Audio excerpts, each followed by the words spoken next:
La reprise des cours le 1er juin prochain, le point de non-retour. Y aller malgré les difficultés.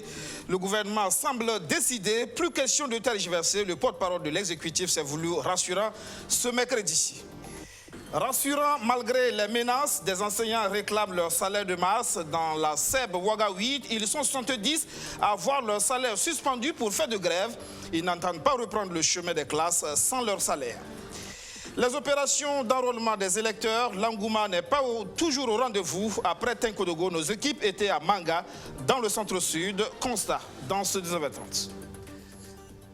Bonsoir et bienvenue à tous. Un invité sur ce plateau 19h30, Youssouf Ouattara. Il est le directeur exécutif du CIFWeb, le Centre d'information, de formation et d'études sur le budget. Bonsoir. Bonsoir. Avec vous, nous parlerons tout à l'heure des budgets locaux à l'épreuve de la Covid-19. C'est une étude qui a été rendue publique hier. On sera à vous dans un instant. Mais avant, le bilan de l'attaque du lundi dernier à Seba, dans la province du Yaga. Selon un communiqué de l'état-major général des armées, 8 soldats ont perdu la vie au cours des combats. Une vingtaine de terroristes a été neutralisée. C'est une unité du détachement militaire de Seba en mission de reconnaissance qui a été la cible d'une embuscade tendue par des individus armés. Plus d'1,8 milliard de francs CFA, c'est le nouveau bilan de la solidarité nationale contre la Covid-19. Bilan dressé cet après-midi par le porte-parole du gouvernement, Rémi Danguino, qui a réaffirmé que la reprise de l'année scolaire doit se faire le 1er juin prochain, malgré les difficultés. Le Conseil des ministres de ce mercredi a aussi rassuré sur les concours directs 2020. Ils seront organisés Covid-19 ni pour rien. Roméo Kuita. Ceux qui craignaient que la situation sanitaire empêche la tenue des concours directs cette année peuvent se rassurer. Le gouvernement vient de l'annoncer, ils auront bel et bien lieu, même si aucune date n'a été fixée pour l'instant. En revanche, concernant les concours professionnels, le gouvernement va expérimenter leur organisation en ligne pour la session 2020. Le dépôt se fait en ligne, l'administration des épreuves se fait en ligne, la correction se fait en ligne. C'est-à-dire tout est fait de telle sorte que l'idéal, c'est que dans les 2 jours qui suivent une épreuve, les résultats soient connus. Le processus de production de masques au profit des élèves et enseignants se déroule bien. Un motif d'espoir quant à la reprise des cours prévue le 1er juin prochain, selon le porte-parole du gouvernement. Mais justement, ce calendrier a été désapprouvé par l'opposition politique et l'association des parents d'élèves à cause de la saison hivernale, qui sera déjà installée à cette date. Ce n'est pas une situation nouvelle, la saison des pluies. Mon premier poste d'affectation en tant qu'enseignant, c'était Samorogon. Samorogon, à partir du mois d'avril, mai, on ne pouvait pas y aller. Donc, c'est des situations qui existent, avec lesquelles on doit travailler. Ceux qui disent qu'il faut faire le trimestre, 2 trimestres. Mais moi, je connais des établissements où les élèves ont composé. Ils ont des notes, maintenant qui n'ont pas de notes de second trimestre. Vous faites comment? Il faut au moins se permettre qu'on ait ces notes de second trimestre-là. Donc je pense que sortons de la rhétorique et soyons pragmatiques. La levée progressive des mesures de restriction a amené certains acteurs à baisser la garde dans le respect des gestes barrières. C'est le cas des marchés et certains lieux de culte où les mesures sanitaires sont désormais reléguées au second plan. Le gouvernement se veut ferme. S'il y a un rebond de la maladie, ces lieux seront de nouveau fermés. La levée des restrictions, si jamais elle devait être mise en mal par nos attitudes, on allait retourner à un confinement. C'est clair et c'est net. Donc la question, c'est à nous de gérer. Si les commerçants aujourd'hui trouvent qu'il est de bon ton d'aller au marché et qu'ils ne veulent pas respecter les barrières, si le marché devient un foyer de reprise de la contamination, on sera obligé de refermer les marchés.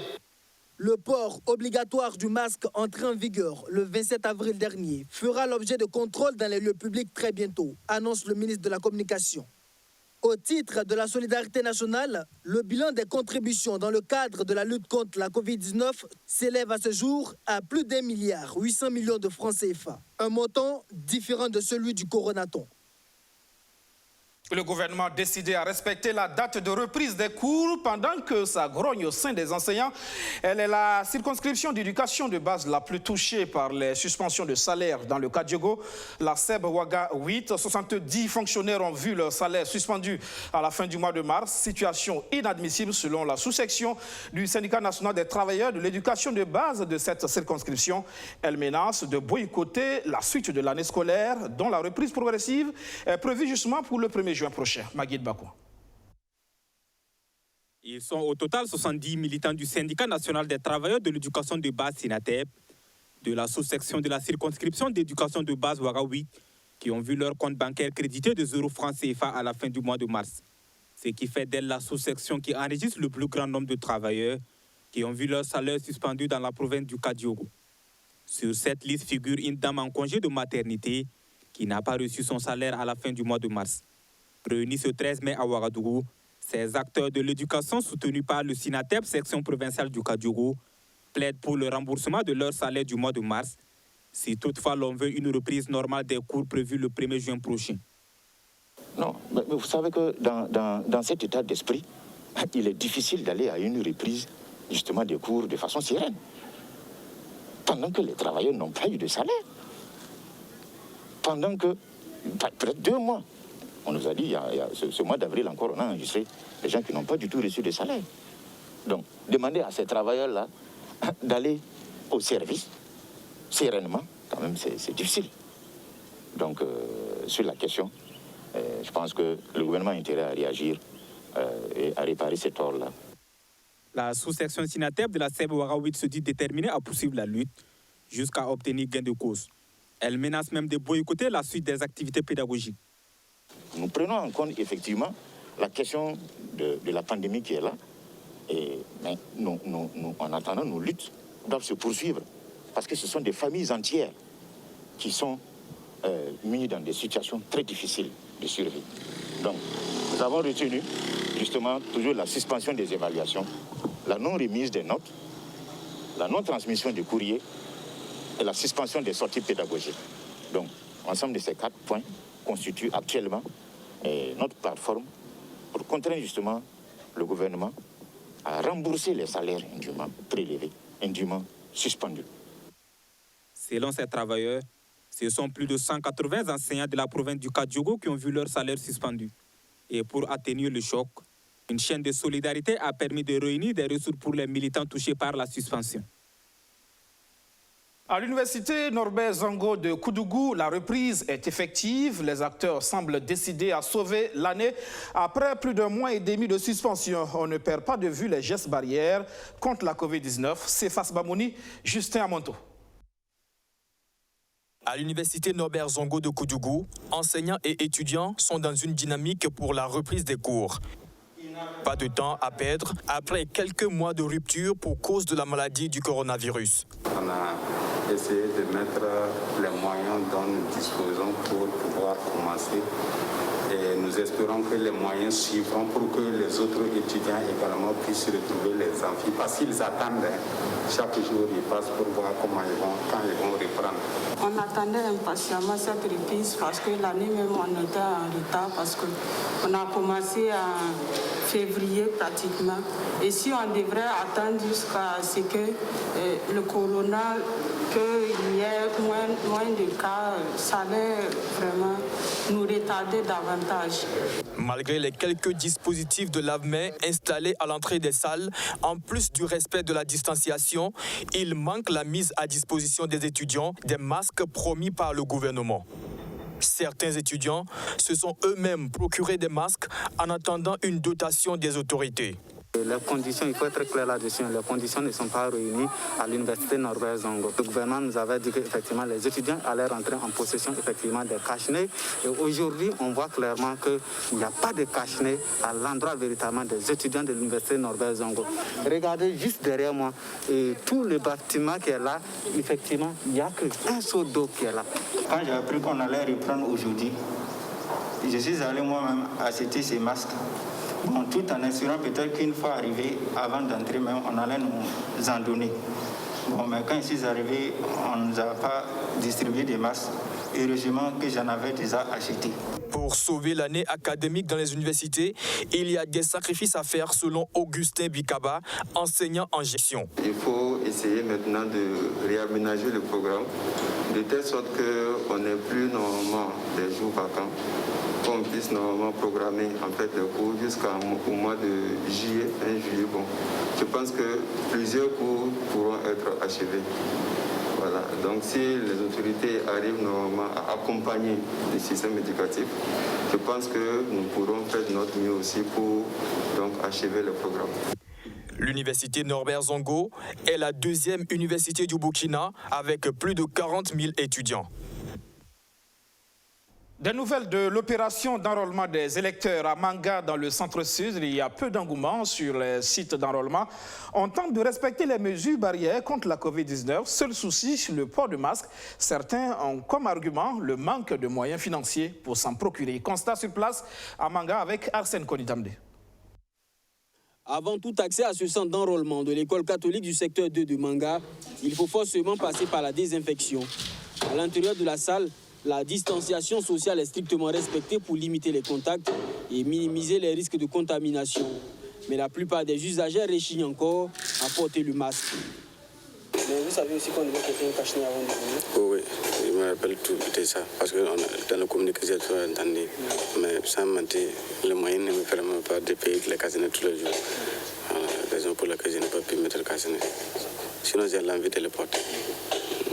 Et ce sont les moyens qui vous manquent? Voilà, ce sont les moyens qui me manquent. Parce que tous les travaux sont bloqués à l'aile. Donc, il y a même pas quelque chose pour s'en charger de cache-nez.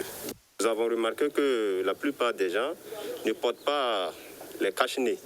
Voilà, c'est ça qu'on a remarqué. Okay, mais qu'est-ce que vous leur dites par exemple? Bon, dès qu'ils viennent pour s'enrôler, voilà, avant même qu'ils rentrent dans la salle, nous leur conseillons, on les conseille de respecter les mesures barrières et ensuite on les désinfecte avant qu'ils rentrent dans la salle. Et voilà. Dans le centre d'enrôlement de l'école communale du secteur 5 de Manga, l'affluence n'est pas celle des grands jours. Les Mangalais ne se bousculent pas et arrivent au compte-gouttes. Ici également, les opérateurs ont leur masque, mais les usagers semblent ignorer la mesure. La désinfection des mains est un passage obligé avant d'être reçu par les opérateurs de la CENI. Je suis burkinabé et à l'approche des élections, il est impératif d'avoir sa carte d'électeur. Il est vrai que nous sommes en période de Covid-19, mais la maladie ne doit pas prendre le dessus. Nous devons respecter les mesures barrières et continuer à voter, même si nous savons que tous les politiciens sont les mêmes. Tout le monde doit voter, Covid-19 ou pas. Ici, par exemple, nous nous désinfectons les mains avant d'être enrôlés. Ce genre de mesures aide à freiner la maladie. Mon ancienne carte est perdue et je viens pour avoir une autre afin d'être en règle. Le seul bémol de cette reprise des enrôlements reste le port du masque qui n'est pas respecté par les usagers. La CENI est consciente que cela pourrait faciliter la transmission de la pandémie Covid-19. Tout en continuant la sensibilisation, elle appelle les partis politiques à jouer leur partition. C'est maintenant au niveau des électeurs, nous avons pris des dispositions pour que la distanciation soit respectée. Bon, et aussi que ces électeurs puissent porter ces masques. De toute façon, c'est une mesure nationale. Et à partir de lundi, en principe, tout le monde, même opérateurs comme électeurs, doivent pouvoir porter les masques. Bon, mais c'est une sensibilisation qui suit son cours, que nous demandons d'ailleurs aux partis politiques à un certain niveau de nous accompagner avec la sensibilisation pour que les électeurs puissent avoir des masques et puis les porter. Ça va nous faciliter d'éviter la maladie. Débuté le 8 mai dernier, l'opération d'enrôlement se poursuit jusqu'au 17 mai prochain dans 5 provinces, le Goulgou, le Gourma, le Koulpelogo, le Namentenga et le Zunwego.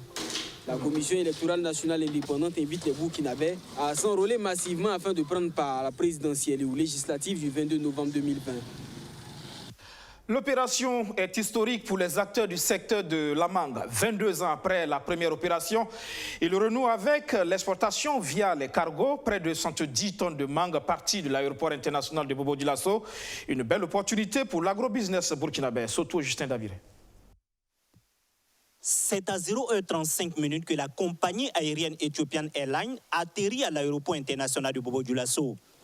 C'est une première depuis 1998 qu'un cargo destiné à l'exportation de la mangue atterrit à l'aéroport international de Bobo. Sur les 108 tonnes de mangue mobilisées pour être exportées sur le marché international, l'avion partira avec une cargaison d'environ 70 tonnes. 22 ans après, l'espoir renaît avec cette opération grâce à un effort conjugué des acteurs du secteur de la filière mangue. C'est un sentiment de joie.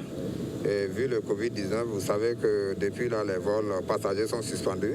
Et ça, c'était l'effort des exportateurs du Burkina. Nous exploitons beaucoup les vols passagers. Et depuis la suspension, nos mangues souffraient. On n'arrivait pas à trouver des solutions pour évacuer nos mangues. Donc depuis 10 jours, les exportateurs ont réuni leurs efforts pour pouvoir mobiliser une quantité suffisante. Les acteurs ont pu mobiliser 108 tonnes, mais malheureusement l'avion est venu et la capacité c'est 65 tonnes. Donc les différents acteurs nous promettent toujours de trouver une solution pour le reste qui va rester sans pouvoir partir. C'est le début d'une grande campagne qui se lance dans un moment où plus personne ne croit à beaucoup de choses à cause du Covid-19, mais l'avion est là. Il va embarquer une partie de la cargaison qui est disponible en attendant que les efforts supplémentaires que nous allons déployer fassent que l'emport continue de se faire. Donc nous sommes heureux aujourd'hui et nous sommes soulagés surtout parce que ça faisait quelques jours que nous l'attendions, mais il est là et c'est une réalité. Privilégier le développement endogène et renouveler la confiance pour les produits de base pour une relance de l'économie burkinabé en cette période difficile, c'est la recommandation du vice-président de la délégation consulaire de la Chambre de commerce et d'industrie de Haut-Bassin. Après 22 ans, voilà aujourd'hui le premier cargo qui atterrisse pour embarquer 70 tonnes de mangue à destination de l'Europe. Dans un contexte aussi difficile, les efforts des uns et des autres viennent conjuguer le verbe ensemble pour dire qu'ensemble on peut toujours réussir à soulever les grandes montagnes. Notre prière est que de voir se pérenniser ce qu'on démarre aujourd'hui. Que ce ne soit pas le premier et le dernier, mais durant cette campagne, voir encore l'aéroport de Bobo-Dioulasso fréquenté par des cargos qui viendront tous les jours. La région des Hauts-Bassins regorge d'une grande potentialité de production des mangues dans tout le pays avec une capacité de production d'environ 300 000 tonnes de mangue par an. Des mesures de relance et d'organisation du secteur sont en cours depuis 2017 pour assurer l'exportation des mangues au Burkina Faso vers le marché extérieur. Invité de ce 9h30, le directeur exécutif du CIFWeb, le Centre d'information, de formation et d'études sur le budget, Youssouf Ouattara. Avec lui, nous parlons d'une étude sur l'impact des mesures d'allègement décrétées par le gouvernement sur les budgets des communes du Burkina Faso. Bonsoir. Bonsoir. Merci de répondre à notre invitation. C'est les budgets locaux à l'épreuve de la Covid-19. C'est bien le titre de l'étude initiée par votre centre. C'est bien ça? Exactement. Merci de nous donner l'occasion de nous exprimer sur cette étude.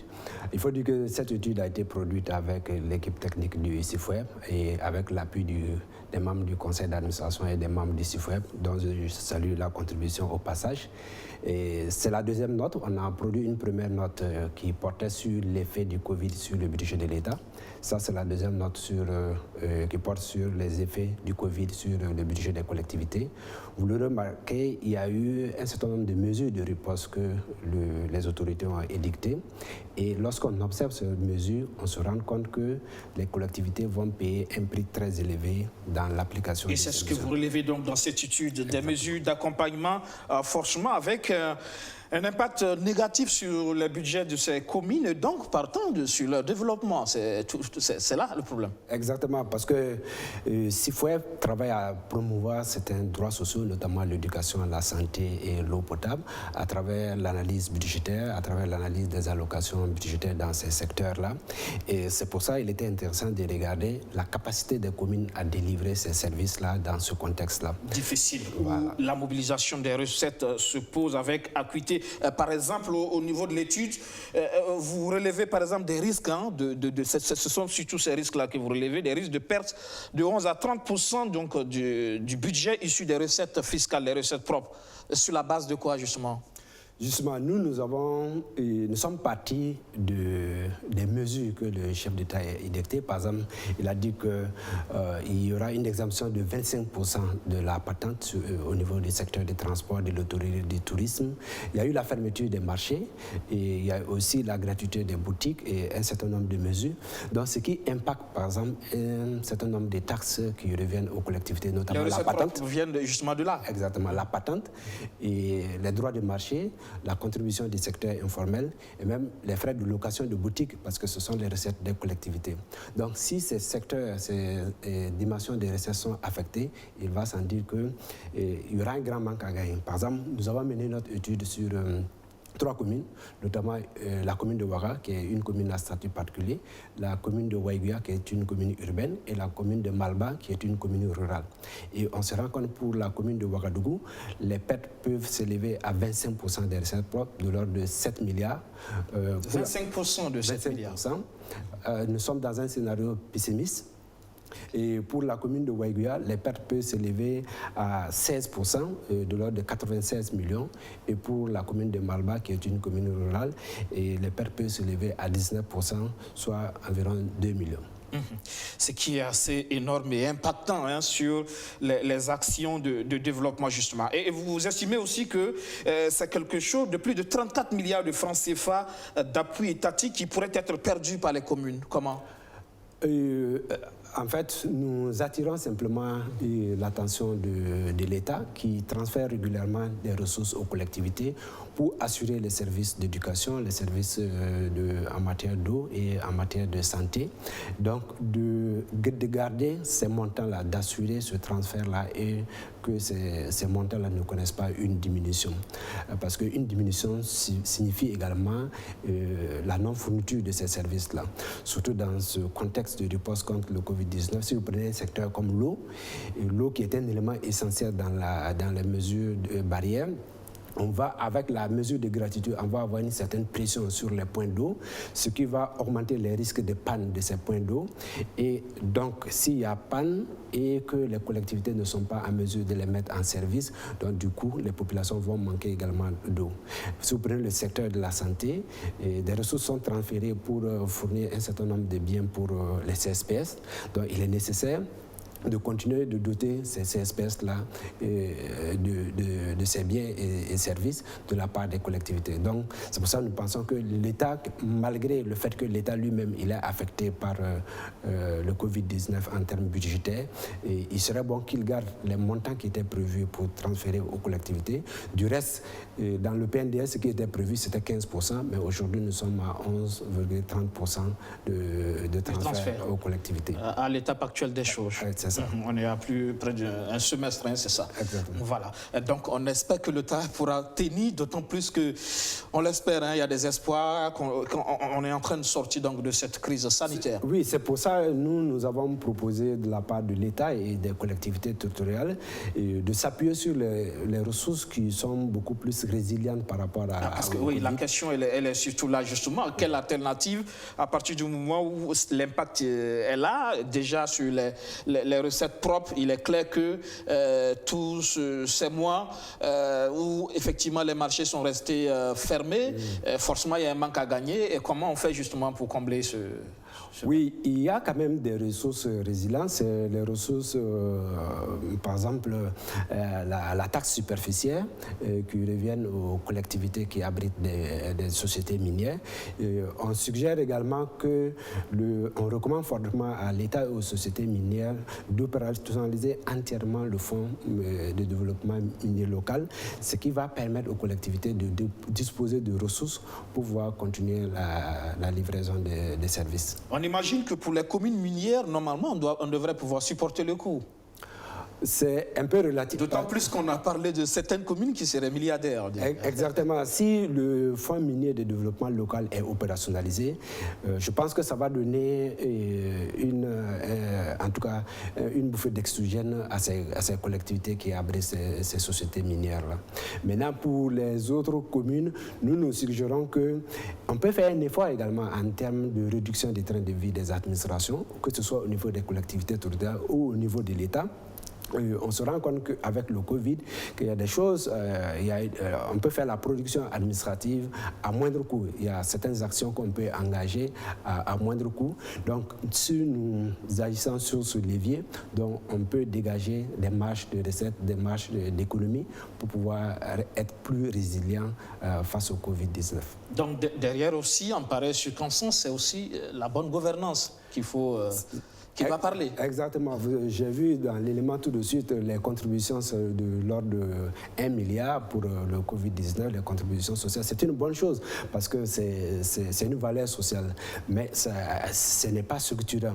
Alors, donc, ça veut dire que si on adopte des mesures beaucoup plus structurantes en termes de réduction des trains de vie de l'État, en termes de rationalisation dans l'utilisation de nos ressources, c'est ça qui va nous permettre d'être beaucoup plus résilients et de ne pas forcément s'appuyer sur d'hypothétiques subventions ou contributions individuelles.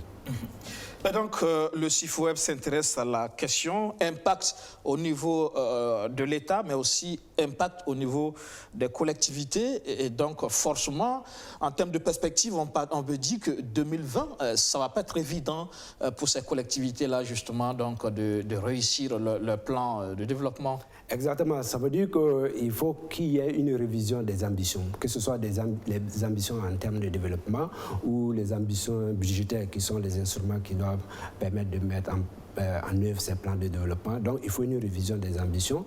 Cela va se faire à travers les budgets supplémentaires et d'abord à travers aussi la loi de finances rectificative qui va donner les orientations nécessaires.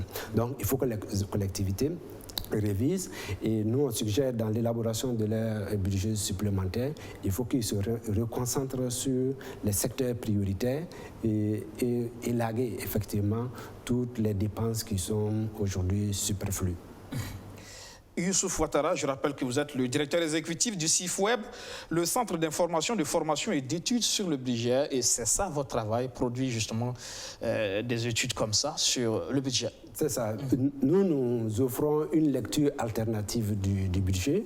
L'intérêt, c'est, vous avez vu les mesures, les mesures de riposte contre le Covid-19, ce que nous faisons, c'est faire une lecture de l'implication budgétaire d'une décision publique de ce genre pour permettre aux décideurs de mieux la cerner, et ce qui va leur permettre de prendre les mesures les plus éclairées, parce que là, c'est sur une base beaucoup plus rationnelle qu'ils vont prendre les mesures.